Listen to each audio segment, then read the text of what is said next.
উনি শুধু অপকর্ম করেছেন, উনি কোনো কর্মই করেন নাই। আপনার দেশ বিক্রি করে দিয়েছেন। ইউনূস সাহেবের যত অপকর্ম আছে সবগুলি তদন্ত হওয়া দরকার।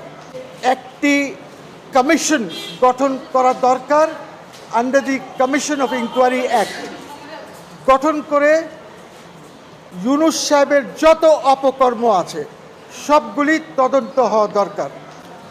ওর মধ্যে উনি কি প্রধানমন্ত্রীর কাজ করতে পারতেন কিনা, 106তে শুধু শপথ নেওয়ার পারমিশন দিয়েছিল অ্যাপেলেট ডিভিশন, কিন্তু উনি কিভাবে তার প্রধান হলেন? উনি যেসব কাজ করেছেন, উনি আর ওনার সরকারের লোকজন, এই সব তদন্ত হওয়া দরকার জনগণের জন্য, রাষ্ট্রের জন্য। নইলে এর পরে আবার এরকমই হবে, কেউ এসে দখল করে বসবে। আমি এটা সরকারের বৈধতা নিয়ে, তার কারণ হচ্ছে উনি প্রধানমন্ত্রী ছিলেন, প্রধানমন্ত্রীর কাজ করেছেন।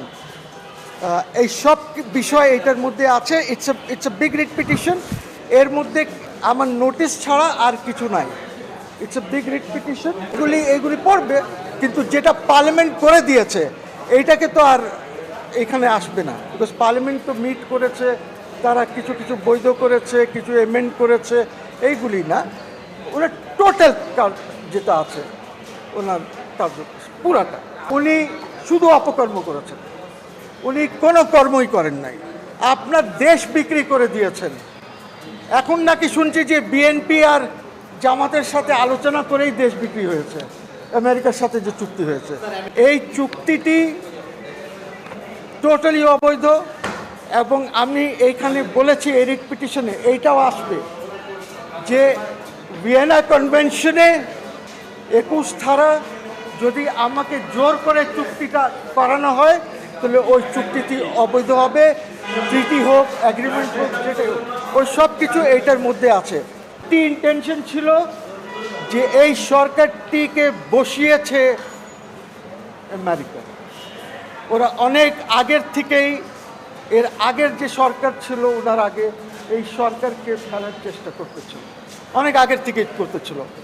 24-এর ইলেকশনের আগের থেকে করতেছিল, এই ধান্দা চলতেছিল।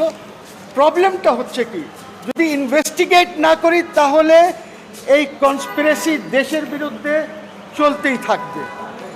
সো এই কারণে আমি একটি কমিশন চাচ্ছি ইনভেস্টিগেট করার জন্য। এরা দিলে দেবে, না দিলে দেবে না, সেটা আপ টু দেম। আমি এই কারণে চ্যালেঞ্জ করছি যে উনি কিভাবে সরকার প্রধান হলেন। 106 তার আগে যেটা হয়েছিল সেখানে কিন্তু শুধু শপথের কথা ছিল, সেখানে এইটাও বলা হয় নাই যে উনি কোন শপথ নেবেন 3rd শিডিউলে।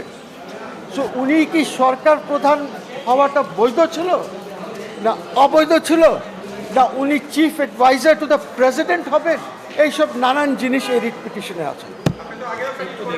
আমি 106 করেছি, 106 আমাকে হাইকোর্ট হারিয়েছে। অ্যাপেলেট ডিভিশনে আজ 3-3.5 মাস হয়ে গেল, আমি কোনো রায় পাই নাই। অ্যাপেলেট ডিভিশন বলেছে যে হাইকোর্টের রায় আমার রিজেকশনটা যেটা করেছিল সেটা ঠিক ছিল, কিন্তু আমরা অবজারভেশনস দেব।